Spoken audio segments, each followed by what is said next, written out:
Hi hello എല്ലാവർക്കും സുഖമാണല്ലോ അല്ലേ. ഇന്നൊരു കുഞ്ഞു കുഞ്ഞു കാര്യങ്ങളൊക്കെ നിങ്ങളോട് പറയാൻ ഓർത്തുകൊണ്ടാണ്. ഇന്നിവിടുത്തെ കാലാവസ്ഥ രാവിലെ ഭയങ്കര മഞ്ഞാണ് കേട്ടോ.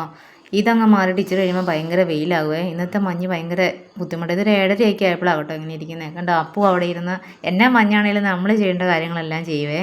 എൻ്റെ പരിപാടികളിലെല്ലാം അടുക്കളയിലെ ജോലികളെല്ലാം ഒരുമാതിരി കഴിഞ്ഞു. അവൻ അവിടെ ഇരുന്ന് കൃഷിയുടെ പണിക്കുള്ള പരിപാടികളൊക്കെയാണ് നോക്കുന്നത്. മണ്ണും ഏതാണ്ട് ചാണകപ്പൊടി എല്ലാം കൂടി ഇടിച്ചു കൂട്ടി മിക്സ് ചെയ്ത് ഗ്രോ ബാഗ് നിറയ്ക്കാനുള്ള പരിപാടിയാണ് രാവിലെ ഇരുന്നുകൊണ്ട് കാണിക്കുന്നത്. ഇത് എല്ലാ ദിവസത്തേലും ഇച്ചിരി കൂടിയ മഞ്ഞാണ് കേട്ടോ. ഇന്നലെ ഒന്നും ഇത്ര ഒന്നും ഇല്ലായിരുന്നേ. എല്ലാവർക്കും ഇന്ന് ഇങ്ങനെയൊക്കെ ആയിരിക്കും കാലാവസ്ഥകളൊക്കെ അല്ലേ. പിന്നെ പറയുവാണെങ്കിൽ കണ്ടോ ഇരുന്ന് കാണിക്കുന്ന പരിപാടി. ഈ മഞ്ഞത്തിരുന്നിട്ട് ഇപ്പോൾ ജലദോഷമാണ് പുള്ളിക്കാരൻ. ഇന്നിപ്പോൾ മരുന്നൊക്കെ മേടിച്ചുകൊണ്ട് വന്നോളൂ ഉച്ച കഴിഞ്ഞാൽ. ഇന്ന് അതുകൊണ്ട് ഇന്നത്തെ കാലാവസ്ഥ മോശമാണെന്ന് ഞാനതാ പറഞ്ഞത്. മൊത്തത്തിൽ മോശമാണ്. ഞാൻ കഴിഞ്ഞ ദിവസം അതുപോലെ ബീട്രൂട്ടിൻ്റെ ഇല നട്ട് വയ്ക്കുന്നത് കാണിച്ചില്ലായിരുന്നോ? ആ കൂട്ടത്തിൽ തന്നെ ഞാൻ എടുത്ത് വെച്ചാൽ അന്ന് കാണിക്കാൻ പറ്റിയില്ലേ. എല്ലാം കൂടെ മിക്സ് ചെയ്യേണ്ടതെന്ന് ഓർത്ത് നമ്മൾ ഇഞ്ചി അടുക്കളയിലെ ആവശ്യത്തിനൊക്കെ ഇഞ്ചി എടുക്കത്തില്ലേ. ഇപ്പോൾ ഈ ചൂടത്ത് നമ്മൾ ഫ്രിഡ്ജിലൊക്കെ വയ്ക്കുമ്പോഴും പുറത്ത് വയ്ക്കുമ്പോഴും എന്നാ കൂടി കെട്ടി വെച്ചാലും അതിങ്ങനെ വരണ്ട് പോവേ. അപ്പോൾ ഞാൻ ഇതുപോലെ പെട്ടെന്ന് എടുക്കാവുന്ന പറ്റുന്ന സ്ഥലത്ത് ഇങ്ങനെ മണ്ണിൻ്റെ അകത്ത് മൂടിയിടുവേ. എന്നിട്ട് പതുക്കെ നനച്ച് കൊടുക്കും. അങ്ങ് താഴെ വരെ എത്തുന്ന പോലെ നനയ്ക്കത്തില്ല, പതുക്കെ നനച്ച് കൊടുക്കത്തുള്ളൂ.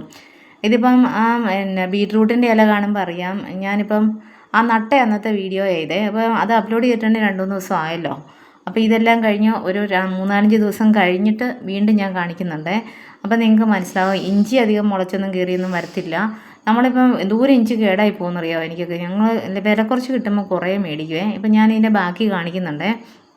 അതിൻ്റെ കൂടെ ഇത് ഞാൻ ഒരാഴ്ച മുന്നേ എടുത്ത് വെച്ചതാണ് കേട്ടോ. ഇത് കാടമുട്ട മേടിച്ചതാണ്. 50 ഒരു പാക്കറ്റ് മേടിച്ചതായിരുന്നേ. അപ്പോൾ എല്ലാം നല്ലതാണെങ്കിലേ ഇത് അപ്ലോഡ് ചെയ്യുന്നുള്ളെന്നോർത്ത് ഞാനിത് അന്ന് ഇടാതിരുന്ന കേട്ടോ. ഇതിൻ്റെ അകത്ത് 50 മുട്ടയും നല്ലതായിരുന്നേ. ഇവരുടെ പാക്കിംഗ് ഒക്കെ നല്ല പാക്കിംഗ് കേട്ടോ. ഞങ്ങൾ ഇതിന് മുന്നേ മേടിച്ചപ്പോഴും നല്ലതായിരുന്നു. ഇപ്പോൾ സ്ഥിരം ഇവിടെ മേടിക്കാറില്ല, എന്നാലും മേടിച്ചപ്പോൾ നല്ലതായിരുന്നേ. താറാമുട്ടയൊക്കെ ആയാലും അവിടുന്ന് മേടിക്കുന്നല്ല, പാലായിൽ നിന്ന് മേടിച്ചാൽ കേട്ടോ. കണ്ടോ, നല്ല പാക്കിംഗ് ആയിട്ട് അവർ തന്നു വിടുന്നത്. അപ്പോൾ അതുകൂടി ഒന്ന് കാണിക്കാമെന്ന് വിചാരിച്ചിട്ട് കാണിക്കുന്നത്. എല്ലാം നല്ലതായിരുന്നു കേട്ടോ. ഇതിപ്പോൾ ഒരാഴ്ച കഴിഞ്ഞ് കാണിക്കുന്ന ഇത് കണ്ടോ. അതിൻ്റെ ഇലയൊക്കെ വളർന്ന് നമ്മുടെ ബീട്രൂട്ട് ഇത്രയായി. അത്യാവശ്യം നല്ലതല്ല. ഇപ്പം ഞാൻ സന്ധ്യ ആയപ്പോഴാണ് പോയി എടുക്കുന്നത്. അപ്പം ഇപ്പം ഞാൻ നട്ട് വയ്ക്കുന്നത് കാണിച്ചാൽ പോരല്ലോ, ബാക്കി കൂടെ കാണിക്കണല്ലോ എന്ന് വിചാരിച്ചിട്ട് കാണിച്ചാൽ കേട്ടോ. പക്ഷേ ചെറിയ പുഴു പിടിക്കുന്നുണ്ട്. നമ്മളങ്ങനെ വേറെ വിഷങ്ങളോ വളങ്ങളോ എന്നാ പറയുന്നത് കീടനാശിനിയൊന്നും അടിക്കുന്നില്ലല്ലോ. അതുകൊണ്ട് ചെറുതായിട്ടൊരു ഇതുണ്ട്. കണ്ടോ, ഇഞ്ചിയൊക്കെ അവിടെ കിടപ്പുണ്ട് കേട്ടോ. ഞാൻ എന്നാലും നമ്മൾ ഇറച്ചി മീനൊക്കെ മേടിക്കുമ്പോഴേ എന്നും പോയി ഓടിച്ചെടുത്തുകൊണ്ട് വരും. ഇനിയിപ്പോൾ നമുക്ക് ഇതുപോലെ പുറത്തോട്ട് വെക്കാൻ ബുദ്ധിമുട്ടാണെങ്കിൽ നമുക്ക് സൗകര്യം ഇല്ലെങ്കിൽ ചെടിച്ചട്ടിക്കകത്ത് നമ്മൾ അകത്ത് വെച്ചാൽ മതിയെ. പക്ഷേ അങ്ങ് താഴം വരുന്ന പോലെ വരെ നനയ്ക്കരുത് കേട്ടോ. പൊക്കം മാത്രം നനച്ച് കൊടുക്കാവുള്ളേ.